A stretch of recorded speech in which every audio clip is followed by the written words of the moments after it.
Ellen to ring that bell for the first time. I'd like to welcome all of you to the July 10th meeting of Columbia Rotary, and at this time we're going to let Rusty and Audrey lead us in the national anthem.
Thank you, Madam President. Please join me in prayer. Most Holy God, as we quiet ourselves during these moments, we acknowledge that your Spirit is with us and call on you to hear our prayers. We pray that all we think and all we say and all we do will be pleasing in your sight. Thank you for our safety of gathering here this midday. And we thank you for the bounty and goodness of this food, and thank you for all the hands that have prepared and served it. We ask that you be with Dr. McNealy as he shares this message with us today. We thank you for his leadership at Allen University, and may your will be done. Gracious God, in these worldly times when so many of us are divided by matters, politics, and religions, let us feel your presence among us, and may your will be known to us. Make your presence known to all of the city, county, state, national, and world leaders, such that they may take pause and reflect on what you would have each of them do. Be with them, guide them, and direct them. Loving God, thank you for sharing your creation with us. We thank you for this time today that we can share with each other. Guide us to focus on the needs of others and how we should recognize others, how we should love others, and how we should serve others. Creator God, illuminate our hearts, minds, and souls. We pray together as all God's people, so thankful for your grace upon all of us and your presence with us. Amen. Amen.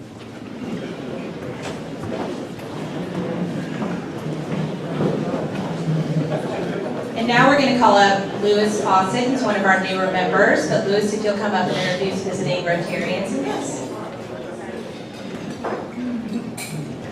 Good afternoon, welcome. I trust everyone had a great week last week for the 4th of July. My name is Lewis Fawcett, and I work at Adventure, and I'm serving as the greeter for the month of July. I don't think we have any visiting Rotarians, but we may have some guests. So if you please stand and introduce your guests at this time.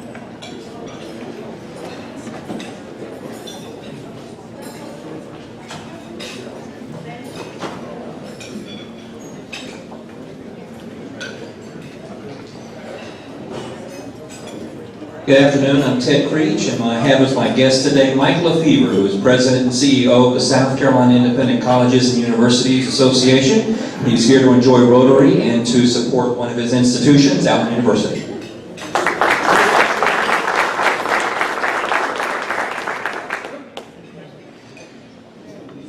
Hello, I'm Bariba Harris. My guest today is Patrice Mazik.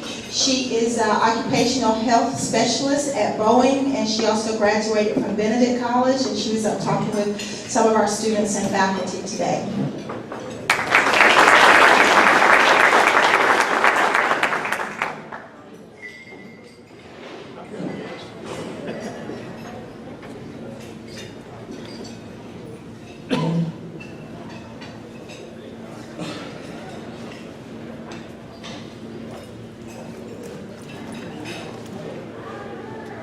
My guest today is Sam McEwen.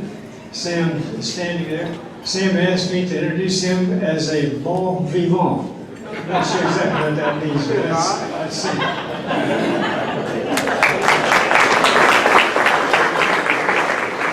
Welcome to everyone.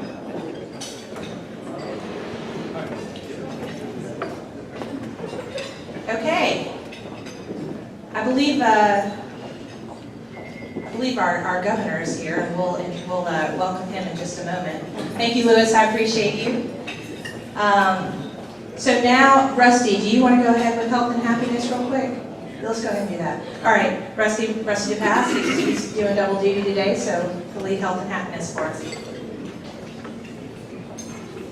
Thank you very much, President Carey. I don't have much information on the club membership today. I do want to especially welcome Dr. McNealy, and we're delighted to have you with us. And I can assure you that by making this little announcement that I've been asked to make, it has nothing to do with trying to diminish your presence here with us. But I'm told that Dr. Rosalind Clark Artis is the new president of Benedict College and will be starting September 1st. And Dr. David Swinton, who's a former member of this club, is to remain in Columbia. As you mentioned, the governor is here with us, and certainly, as always, we welcome you.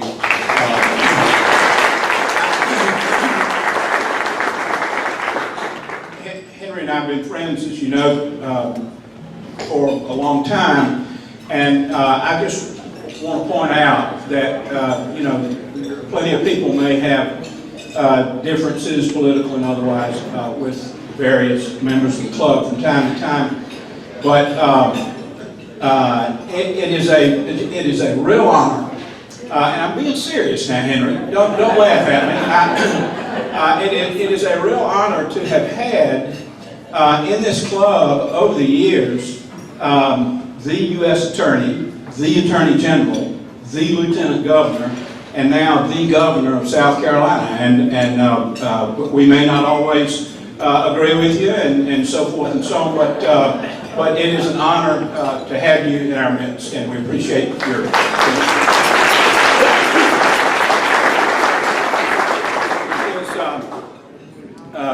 John Durst. I think I saw his car out there. Please don't tell me he has slipped out. No, he's right.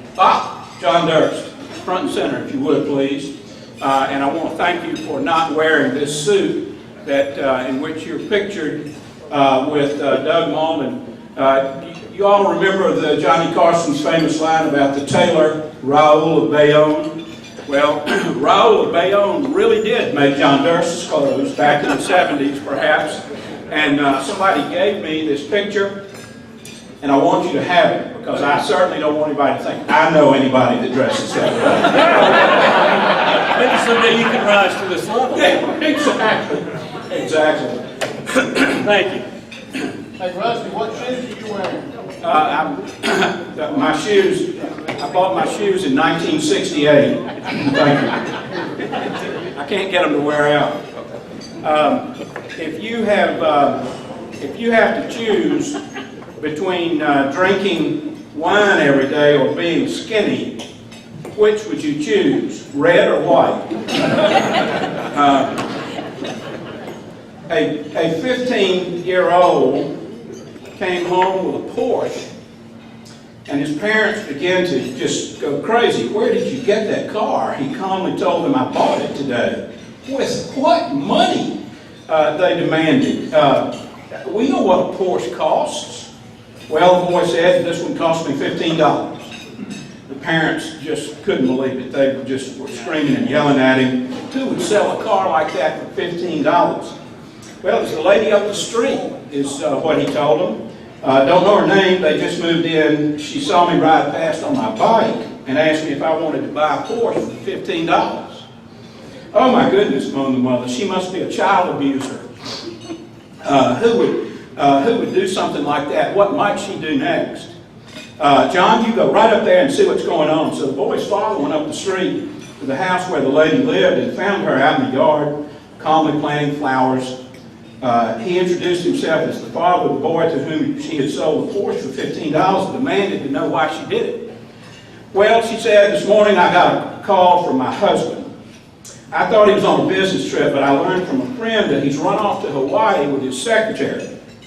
Then apparently she stole all his money and stranded him there. He called me without a dollar to his name and asked me to sell his new Porsche and send him the money. So that's exactly what I did.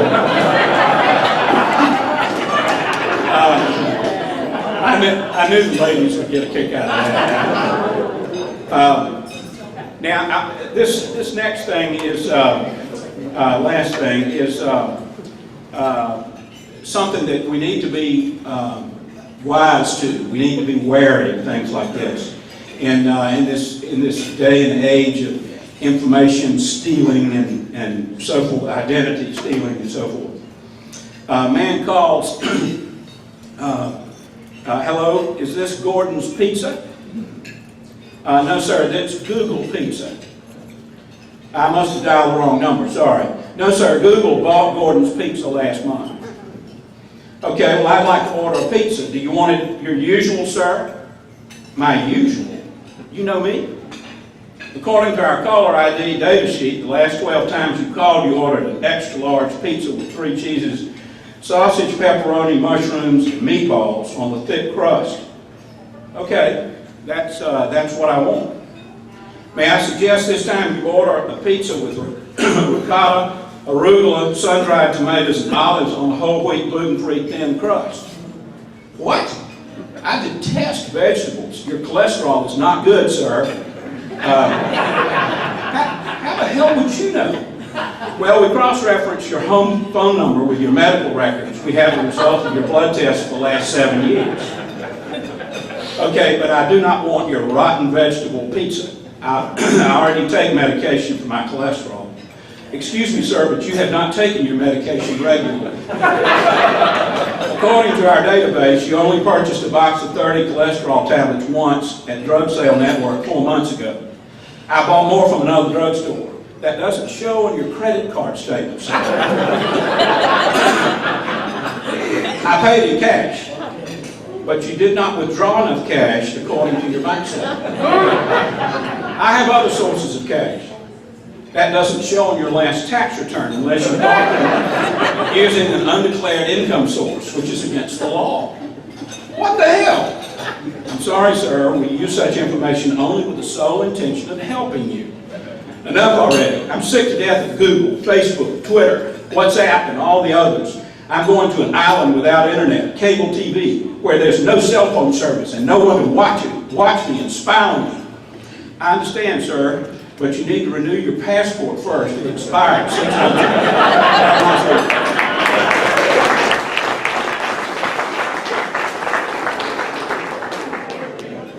Thank you, Rusty. Mr. Governor, would you like to introduce your guest? Yes, I would, thank you.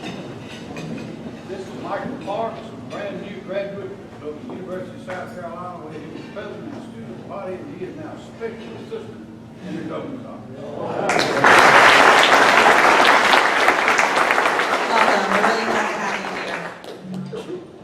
All right, you see the blue buckets on the tables. Let's make sure we put some money in those buckets today.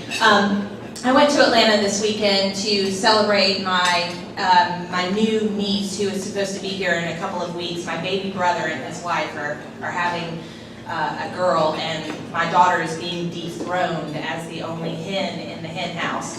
So we went to celebrate that this weekend, and I was thinking about what I would say to all of you today, and I was doing all the laundry last night, which is my job in the house, is to do everybody's laundry. And so I have this jar of coins that, if you leave your money in your pocket, it becomes my money because I find it in the dryer, right? So I looked in there and I have $128 in my little coin jar. So what a great place to put that, right? Put it in the cart bucket. So give often.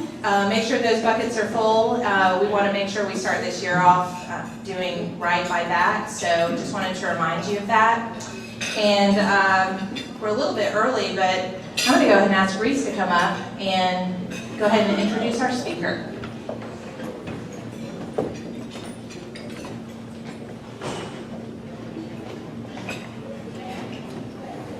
Thank you, Carrie. As a supplement to my introduction, I left a page on each table and left some out front there. It has a more detailed statement of Dr. McNealy's background and accomplishments. Dr. McNealy and I have a common interest in classical music. Dr. McNealy served on the board of the Tuscaloosa Symphony in Tuscaloosa, Alabama, when he was president of the Stillman College. He served there for 16 or so years in Tuscaloosa.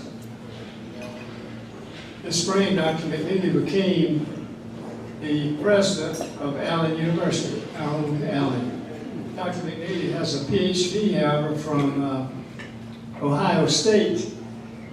Every time I hear about somebody getting a PhD from a school like that, it certainly adds to my inferiority complex.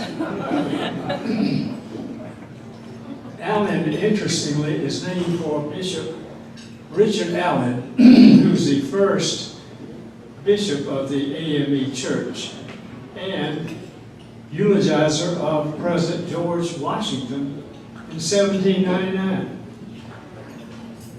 Imagine that significant history of this school that we have right here at the corner of Hardin and Taylor. Many of us drive by there just about every day.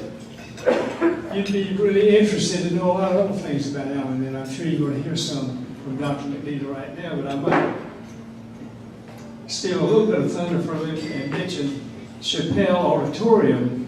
I was given a tour of Chappelle recently with the conductor of our Philharmonic, Haruhiko Nakahara, because we're hoping maybe one of these days to be able to do a Philharmonic concert here. I'm on the board of the Philharmonic already. Chappelle Auditorium was renovated in recent years. It's just beautiful. Several buildings on that campus on the National Register of Historic Places. I bet you didn't know that. Some of them are just gorgeous. His office is spectacular, beautiful, nothing elegant about it, but just very well done. Chappelle Auditorium, Chappelle Halls, the building, is named for the grandfather of the comedian Dave Chappelle. Dave Chappelle didn't grow up here in Columbia, but his grandfather was active in the church, and that building is named for him. Various people have appeared there. Muhammad Ali, Leontine Price, Martin Luther King, and Strom Thurmond. Dr. McNealy is a very, very interesting man. Not only is he an accomplished artist, he began his career as an art teacher, but he's an expert, very accomplished administrator in the world of academia. He's married to Ernestine Green McNealy, who's an author. He just told me he's on the way to Nevada for the opening of a new book that she's published. He has 2 adult sons. It's a real pleasure and honor for me to introduce to you Dr. Ernest McNealy.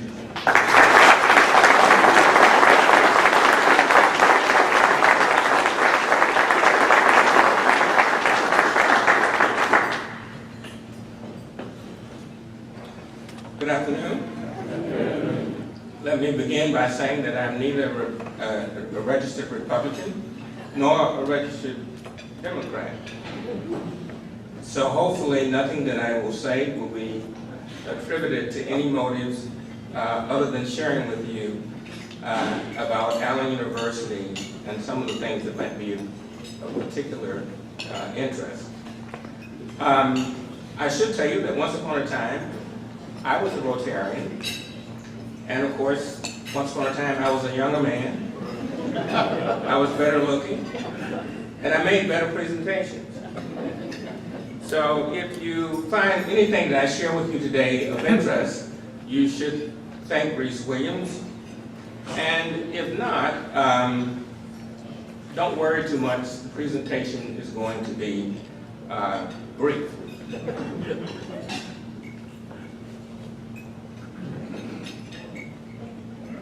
So what I'd like to do is to tell you a story about Allen University and the AME Church. Allen is much, much more than just your traditional liberal arts college. It is the embodiment of a religious concept in the secular world. Let me begin by giving you a bit of historical context. Richard Allen, for whom the institution is named, was actually born a slave in Philadelphia, Pennsylvania in 1760. Now, eventually, he was freed. He became a writer, an opinion leader, and a Methodist clergyman. In 1974, one of his first essays he wrote in the classic prose of that period. Notwithstanding having been born a slave, he mastered the classic prose of the period, and his essay was titled, "To Those Who Keep Slaves and Approve the Practice." Now, in this essay, he pointed out the contradictions in the propositions that slaveholders had presented in a very, very compelling fashion. He also, as you heard, eulogized President George Washington. He was among many who did so after the president's death was announced. But once again, even in that eulogy, he expressed the heart of what it meant to be a Christian and a Methodist. And speaking about slaveholders, he said this: "The meek and humble Jesus, the great pattern of humanity, and every other virtue that can adorn and dignify men, have commanded that we should love our enemies, and that we may all forgive you." And in the eulogy of Washington, notwithstanding the fact that Washington had been a slaveholder, he expressed these same views of forgiveness. The spirit of reasonableness, awareness, and forgiveness that Bishop Allen expressed was seen more recently here as a consequence of the Charleston massacre at the Mother Emanuel AME Church, where once again, in the face of horrific occurrences, the theme of those afflicted was to offer forgiveness. So later in 1816, a small group of clergymen founded Allen. By then, of course, as you know, Bishop James and colleagues had founded the church, and many of those earlier founders did spread across the country, not only proselytizing, but starting at least a dozen institutions. Allen was founded in Cokesbury in 1870, and subsequently moved to Columbia, where it sits today, in 1880. And there it was renamed for Bishop Allen. And so once again, Allen is the tangible manifestation of a tradition of faith in action, community empowerment, and personal development. Today, there are some 300,000 AMEs in the state of South Carolina, and some 3 million across the country.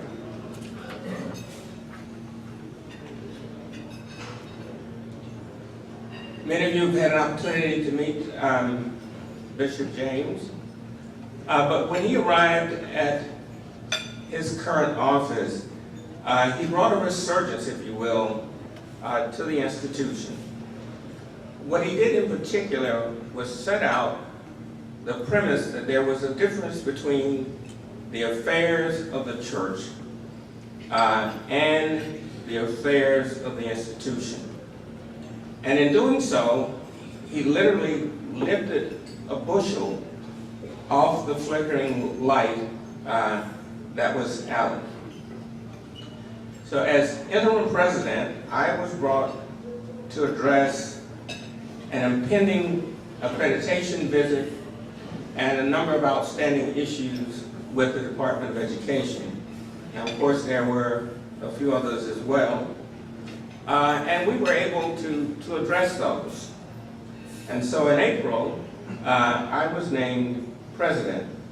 So I was not offended by the announcement of a new president coming, because I was quite purposeful at not making an announcement. I'd had some issues because of a visit to the Oval Office. Some of you may know about HBCU presidents visiting the Oval Office. Well, I'll tell you that story another time. but you'll find it delightful. So very quickly, let me give you some highlights of the year that ended on June 30.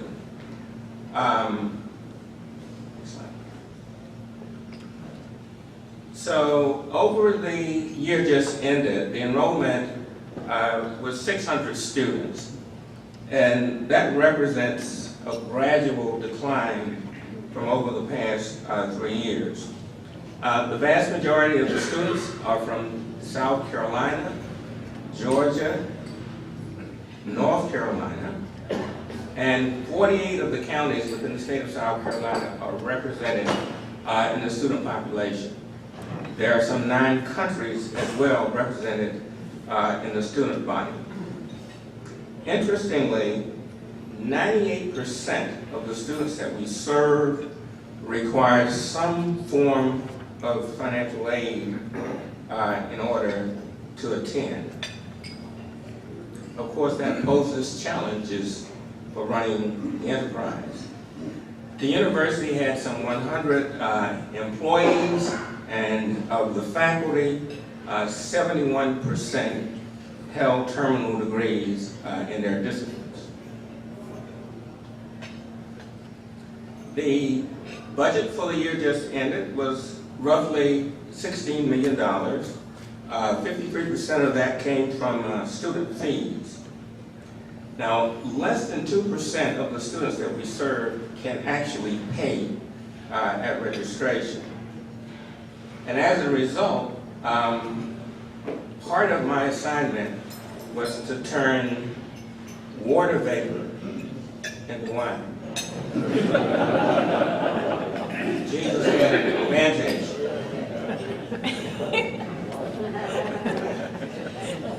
Between October and March, we spent some $400,000 on plant-related projects that were neither planned nor budgeted for. A similar rate of investments and spending on plant continued right down to this very moment. Overall, my first year, that part as interim and that part as president, had some good results.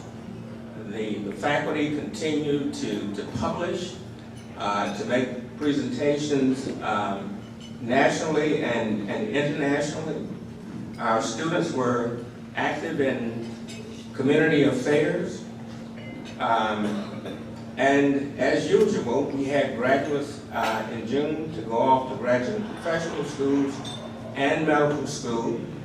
But interestingly, for the first time, we had students who were hired by Apple and by Microsoft. We're very pleased with both of those. As we look to the year ahead, Alamo submit to SACS for approval 3 new programs: a Master's of Divinity, a major in criminal justice, and a major in sports management. We have also started to revisit the athletic program, and in the year ahead we will fill a women's softball team and a competitive cheer dance squad. The university is in the planning stage for a $32 million capital campaign that will include the expansion of the Good Samaritan Waverly Hospital. I am, as we speak, reviewing the contract for the design work for the Waverly project, and we anticipate having it done completely within 18 to 20 months. I need to go home. The program, the signature program that will be housed in Waverly is the Institute on Civility. The focus and objective of the Civility Project will be to provide instruction and experiences that elevate the value and practice of civil discourse in any setting. The Institute will implement 6 courses in civil communications and problem solving through the method of problem-based learning. Now, a condensed version of these experiences will be offered in a series of 2-hour lectures for persons who don't have the time to enroll in courses in the traditional format. So among the courses will be one such as the philosophy of language, which begs the question of whether or not what we say is what we think we mean and what other people interpret it all to mean. Having completed these courses, participants will be able to return to their places of work, their communities, and their social networks with the capacity to facilitate reasoned and civil discourse. We're currently in the last phase of bringing historic Coppin Hall back online. And of course, the number of historic buildings on the campus are not only a point of pride, but also a point of great difficulty in terms of trying to keep them in good repair with historic standards in place. We'll also be reopening the Richard Allen Apartments on the edge of the campus in the fall. And we've spent an inordinate amount of time and money on an ill-designed set of climate control units on the Williams Hall, residence halls. We've not only been spending, we're still spending, but it's very difficult to undo what, in essence, was a flawed design, but we're at that. To be candid, we are working monthly on a considerable backlog of deferred maintenance. So in roughly a month, the university will welcome a collection of Palmetto Fellows. And along with them, there will be hundreds of students for whom Allen is the only opportunity to transform the trajectory of their lives and that of their families. Certainly we welcome your engagement and support, and I'm sure you believe, as I do, that this work is important to improving the American economy and our democracy. So thank you very much for inviting me, and I would be happy to answer any questions that you might have.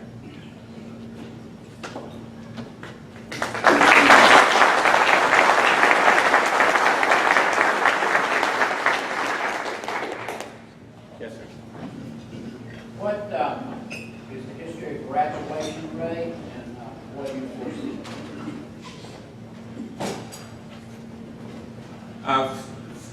You remember I said I'm neither a Democrat or a Republican. What everyone should understand is that graduation rates are a function of who you serve. It is not the nature of the enterprise, but rather who you serve. The graduation rate at Allen has typically been in the 20-some% range.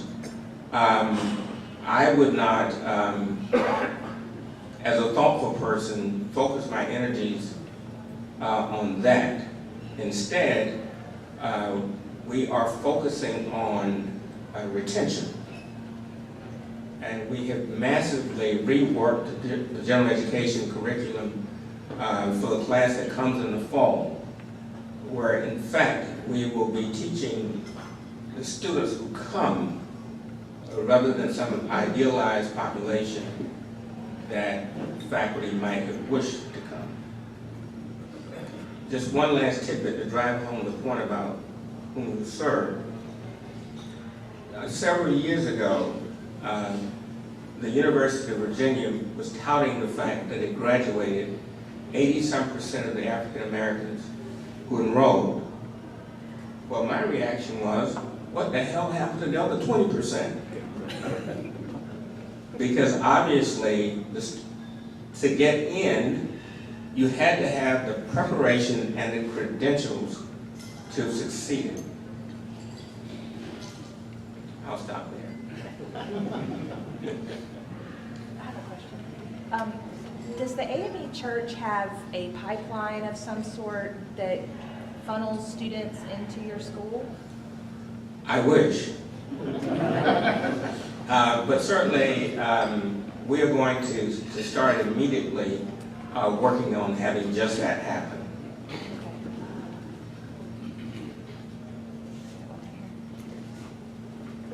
I'd like to commend you on instituting the curriculum on civility, because I think there's nothing more needed in our country today.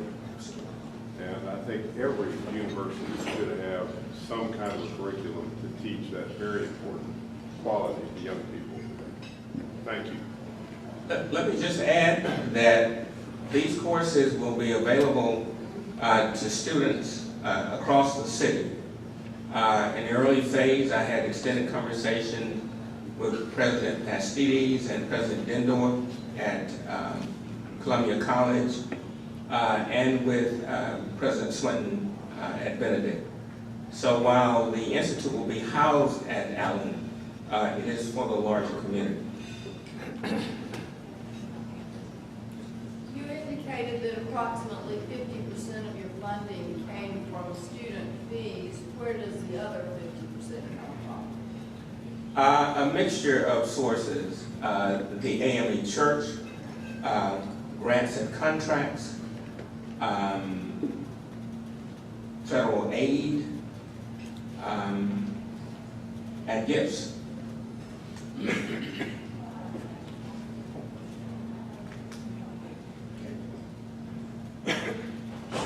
At the risk of opening a can of worms, you mentioned your founder and namesake, his views on forgiveness, and I see right now that a lot of Southern universities are receiving a lot of scrutiny for Confederate monuments and buildings that are named after folks tied to the Confederacy.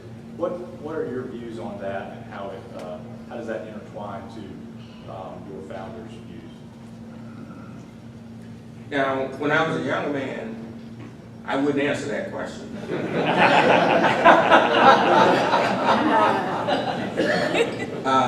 But at my advanced age, I will.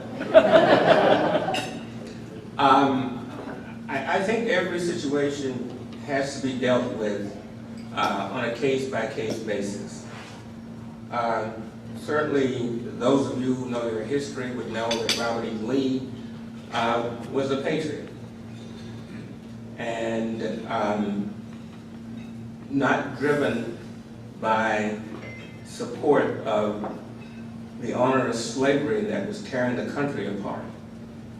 And so in that particular instance, I would look at him differently.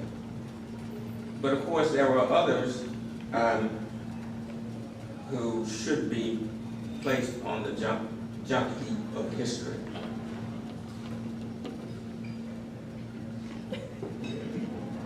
What is the interaction, if any, with Benedict? Y'all do anything? Do y'all collaborate on any projects? Do y'all have any interaction? Yes, as a matter of fact, there is a very successful CDC that serves the community where both institutions are located.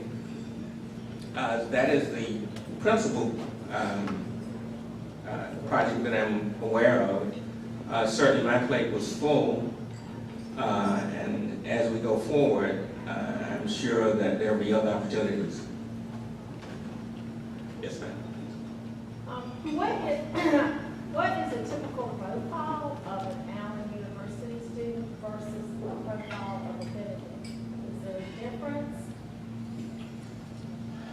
I really cannot answer directly because I don't know the Benedict population that well.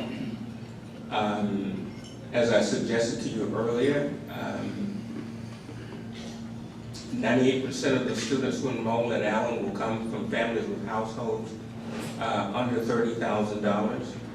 Imagine that. You couldn't even go to your regular shopping trip to Saks on the weekend for that. But those are, that's the background. On average, the students are C+ students. And I don't know the population at Benedict. But what I can tell you without fear of contradiction, that we do God's work at Allen. And we make a difference globally because of it. Yes, ma'am.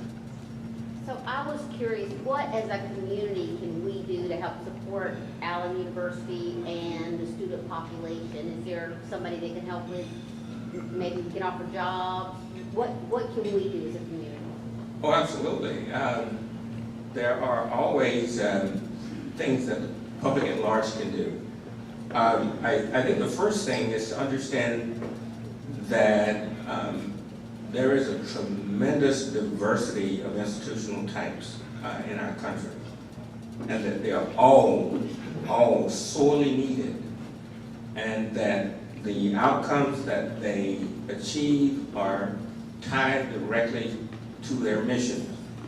And so I would think scheduling a visit would be a good thing. I will meet with anybody after 5 o'clock. I'm in meetings and on the telephone up until then. I'll meet with anybody after 5 o'clock. But certainly, simply knowing the truth and being willing to share it.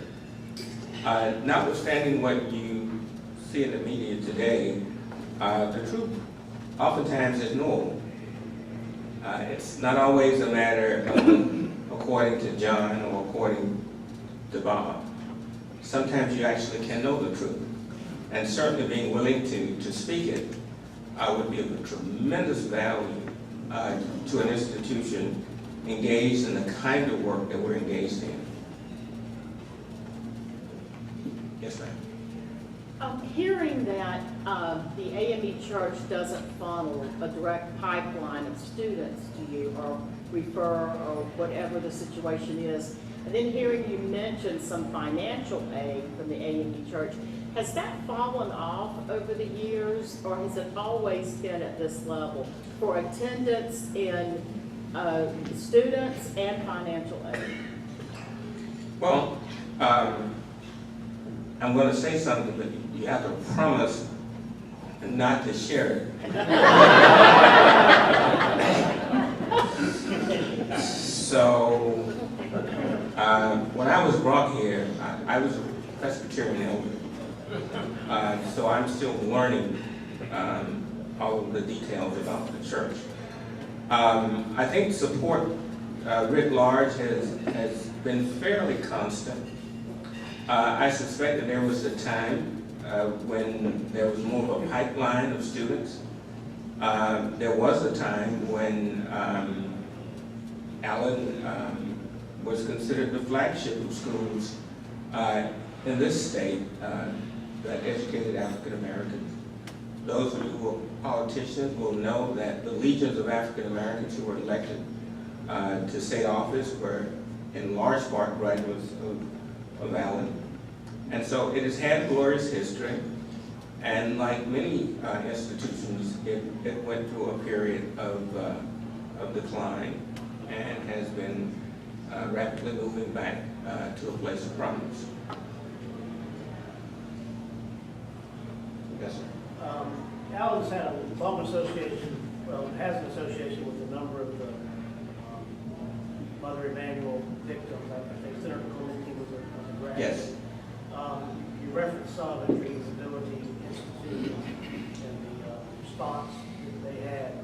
Are there, did Allen, are there any scholarships, or I think there was plans for Mineland or something to honor those graduates? Are those still in the works?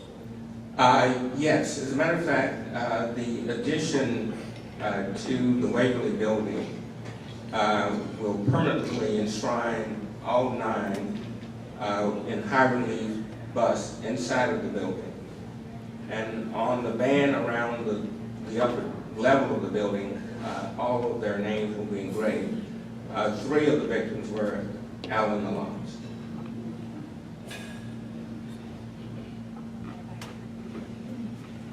Yes. Dr. McNealy, your leadership on the HBCU stage has been longstanding and visionary. We've worked with several administrations, you've worked with several administrations at the federal level during your tenure. And at Benedict, we've experienced a lot more support financially under Republican administrators than we have under Democrats. Do you see that persisting, and what changes do you see in the engagement of advocacy on the federal level? Thank you.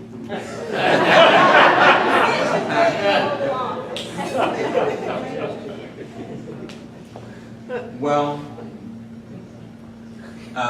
all that she said and more is true. With regards to support for higher education, specifically for HBCUs, I think the rhetoric may change depending on who's in office, but it's not a good bellwether for what actually happens. It's very difficult to know what will happen with the current administration. I was caught in a photograph in the Oval Office, in large part because the regular journalists were after Kellyanne. She'd taken off her shoes and she'd gotten up on a sofa, and rather than taking the photograph straight ahead where the president was and many HBCU presidents, they turned to photograph Kellyanne. And of course, I was working very hard not to be in the president's photo. I was standing back over on the side. Because again, before my retirement, I spent a lot of time in Washington lobbying on behalf of private colleges in general, HBCUs in particular. And so I received tons of text messages and other forms of electronic communications about being in a photograph in the president's office. And then, of course, I'm sure the people like from the Wall Street Journal were unhappy because I was seen over outside of the view of the president.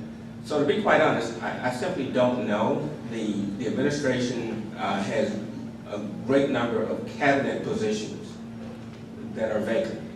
Certainly you've heard about the State Department, but also vacancies in the Department of Education. And most of the real work and what will actually happen on higher education will take place somewhere at the level of a deputy assistant secretary and people further down in the department. I'm not overly optimistic, but neither am I pessimistic. I think we simply have to wait and see.